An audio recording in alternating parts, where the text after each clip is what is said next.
Assalamualaikum warahmatullahi wabarakatuh. Perkenalkan, nama saya Raja Lebari. Saya di sini akan menjelaskan tentang perencanaan SDM. Pengertian perencanaan SDM. Perencanaan sumber daya manusia adalah proses sistematik untuk meramalkan kebutuhan pegawai atau demand dan kesediaan atau supply pada masa yang akan datang, baik jumlah maupun jenisnya, sehingga Departemen SDM dapat merencanakan rekrutmen, seleksi, pelatihan, dan aktivitas yang lain dengan baik. Terus ada perencanaan SDM. Perencanaan SDM atau sumber daya manusia (Human Resource Planning) adalah proses sistematik untuk mencocokkan pasokan karyawan internal dan eksternal dengan lowongan jabatan yang diperkirakan muncul dalam proses sepanjang periode waktu tertentu. Dan selanjutnya, apa yang dimaksud dengan perencanaan sumber daya manusia? Perencanaan sumber daya manusia adalah proses sistematik untuk meramalkan permintaan, demand, dan penawaran atau supply SDM di masa depan. Tujuan perencanaan SDM adalah menentukan jumlah SDM beserta karakternya masing-masing, usia pendidikan, keahlian, sifat, dan lain-lain yang dibutuhkan organisasi untuk mencapai tujuan sistematik, operasional, dan fungsional.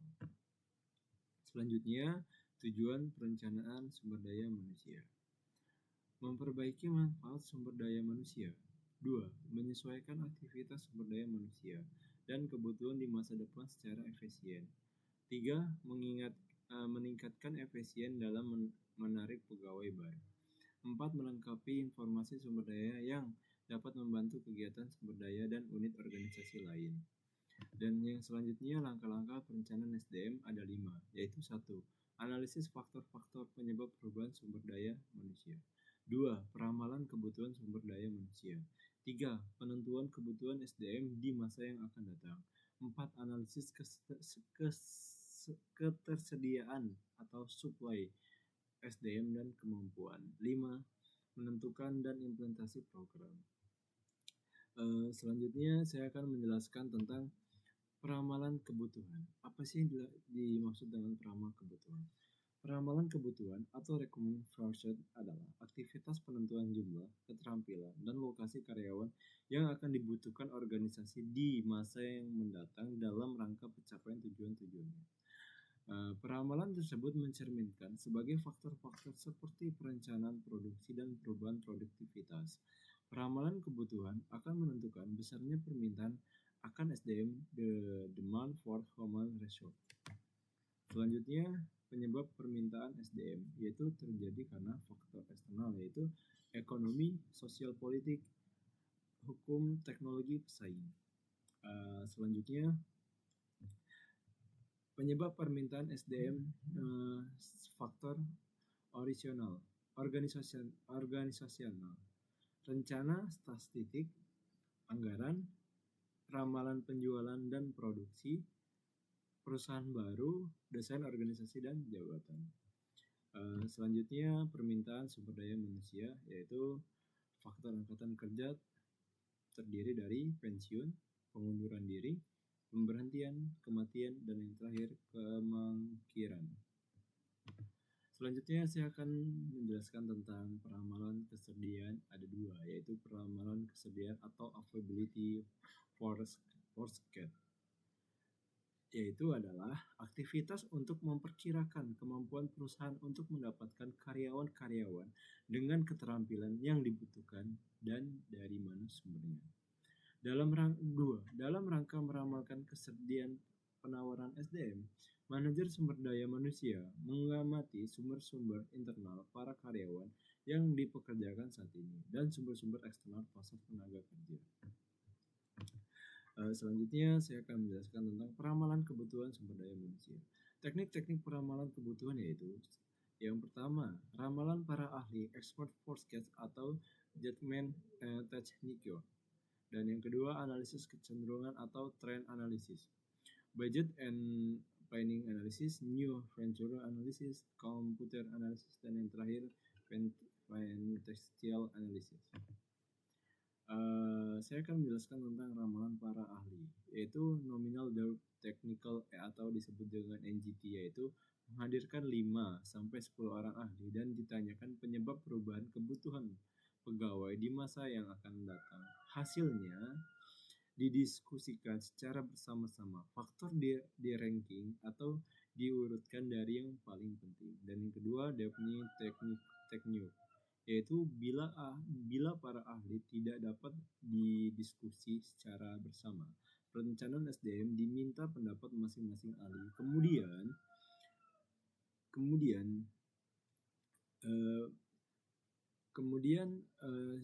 perencanaan SDM diminta pendapat masing-masing disimpulkannya. Dan yang terakhir, perkiraan manajer, yaitu kebutuhan SDM perkirakan oleh manajer puncak kemudian diberikan ke manajer di bawahnya atau sebaliknya.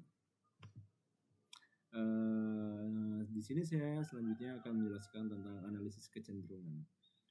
Analisis dilakukan berdasarkan kecenderungan kebutuhan pada masa lain, yaitu terdiri dari 2. Yang pertama, ekstrapolasi, yaitu mengasumsikan bahwa tingkat perubahan masa lalu sama dengan yang akan datang. Dan kedua yaitu indikasi. Indikasi yaitu menghitung bahwa rasio antara jumlah pegawai dengan jumlah penjualan atau produksi pada masa lalu akan sama di masa yang akan datang. Selanjutnya saya akan menjelaskan tentang budget and planning analysis. Budget and planning analysis merupakan jumlah budget yang telah disetujui yang di dalamnya berisi jumlah kebutuhan pegawai pada setiap departemen di dalam suatu perusahaan.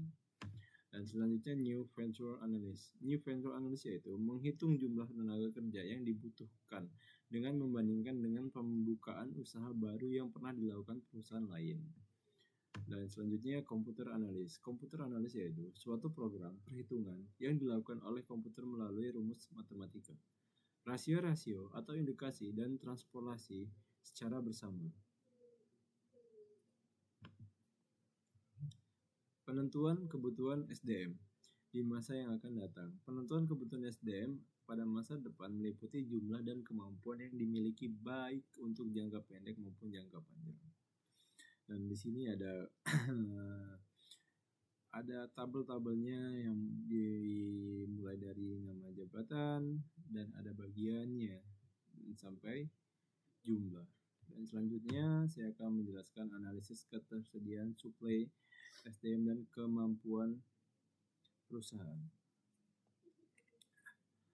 Memperkirakan kesediaan sumber internal yaitu proses pemeriksaan tenaga kerja yang ada, jumlah dan jenisnya. Teknik analisis yang digunakan yaitu Rachman Card, yaitu gambaran singkat mengenai siapa menggantikan apabila suatu jabatan kosong dan tambahan catatan tentang informasi calon pekerja yang disebut Rachman Summary, yaitu daftar kemungkinan pengganti untuk setiap jabatan.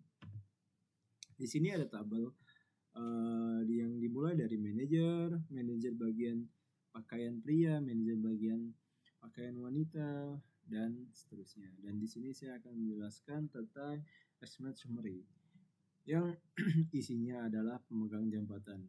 Contoh kita ambil dari Heidi yang usianya itu 58 tahun. Dan kebutuhan latihan itu membutuhkan latihan mengenai kepemimpinan. Dan selanjutnya saya akan menjelaskan tentang pembuatan Result Card dan Supermarket Summary. Membuat Result dan Result Summary, perusahaan dapat melakukan Human Result Audit, yaitu sebuah proses mengumpulkan informasi pemeriksaan keadaan sumber daya saat ini yang meliputi keterampilan, pengalaman, pendidikan, dan data pribadi lain. Untuk non-manager disebut skill inventory, sedangkan untuk manager disebut manager inventory. Dan di sini adalah saya akan menjelaskan tentang analisis kesediaan suplai SDM dan kemampuan perusahaan. Memperkirakan kesediaan sumber eksternal, kesediaan jumlah pegawai yang ada di pasar tenaga kerja dipengaruhi oleh lembaga pendidikan dan pelatihan, perubahan demografis, spesialisasi, perubahan minat dan sikap terhadap suatu pekerjaan. Dan selanjutnya penentuan dan implementasi program berdasarkan kebutuhan demand dan persediaan suplai. Saat terjadi beberapa kemungkinan, yaitu tidak ada perbedaan antara kebutuhan persediaan pegawai atau supply sama dengan demand. Dan selanjutnya kelebihan supply tenaga kerja supply lebih dari demand. Terjadinya kekurangan supply tenaga kerja atau supply lebih kurang dari demand. Di sini ada model perencanaan SDM, dimulai dari analisis faktor penyebab perubahan sampai yang terakhir yaitu implementasi program. Implementasi program itu terdiri dari penarikan, pelatihan, perubahan cara kerja, pensiunan, dan lain-lain. Dan selanjutnya penawaran sumber daya manusia.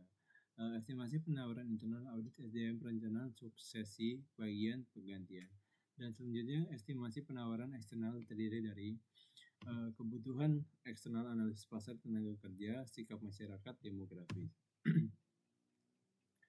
Penggunaan basis data SDM.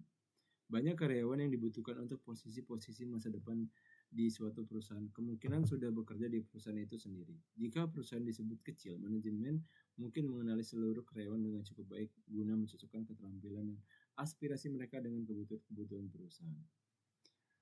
Namun sering pertumbuhan perusahaan, proses pencocokan data menjadi semakin sulit karena basis data digunakan oleh organisasi-organisasi yang menganggap serius perusahaan sumber daya manusia dalam mencocokkan orang-orang dengan posisi yang sama. Penggunaan basis data atau SDM. Penggunaan basis data SDM.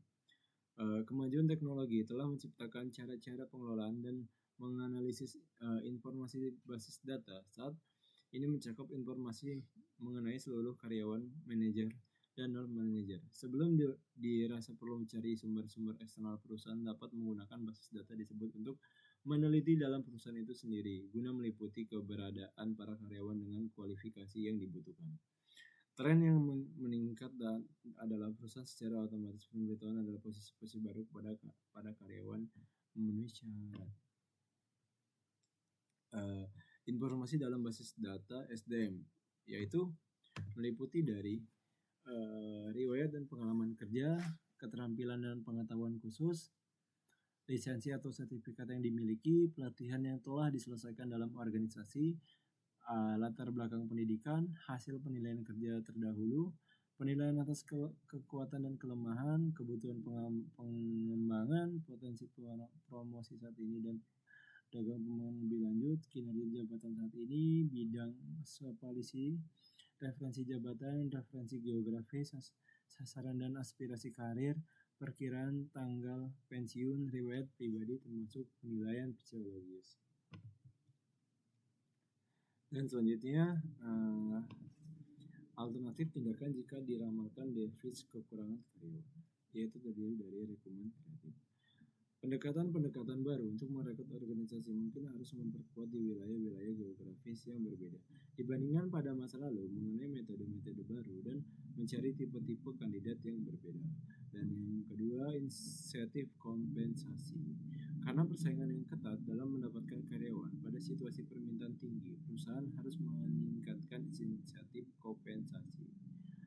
Program pelatihan. Program pelatihan khusus melakukan untuk mempersiapkan orang-orang yang sebelumnya belum mampu bekerja agar dapat mengisi posisi-posisi dalam perusahaan. Standar seleksi yang berbeda.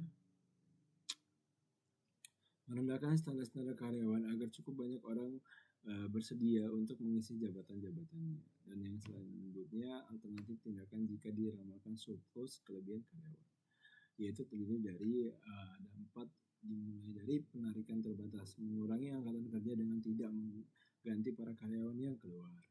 2. Pengurangan jam kerja. Perusahaan juga bisa menganggapi berkurangnya kebutuhan beban kerja dengan mengurangi jumlah total waktu kerja. Dan yang ketiga, pensiun dini. Mendorong karyawan untuk pensiun lebih awal dengan total paket uang pensiun yang cukup menarik. Yang terakhir adalah perampingan atau downsizing, juga dikenal sebagai instruktur, dan zitnim pada dasarnya adalah kelebihan perubahan sekali waktu dalam organisasi dalam jumlah karyawan yang bekerja. Biasanya struktur organisasi, kemampuan jumlah karyawan dalam organisasi tersebut menyusut. Dan sekian presentasi dari saya tentang tentang perencanaan sumber daya manusia. Assalamualaikum warahmatullahi wabarakatuh.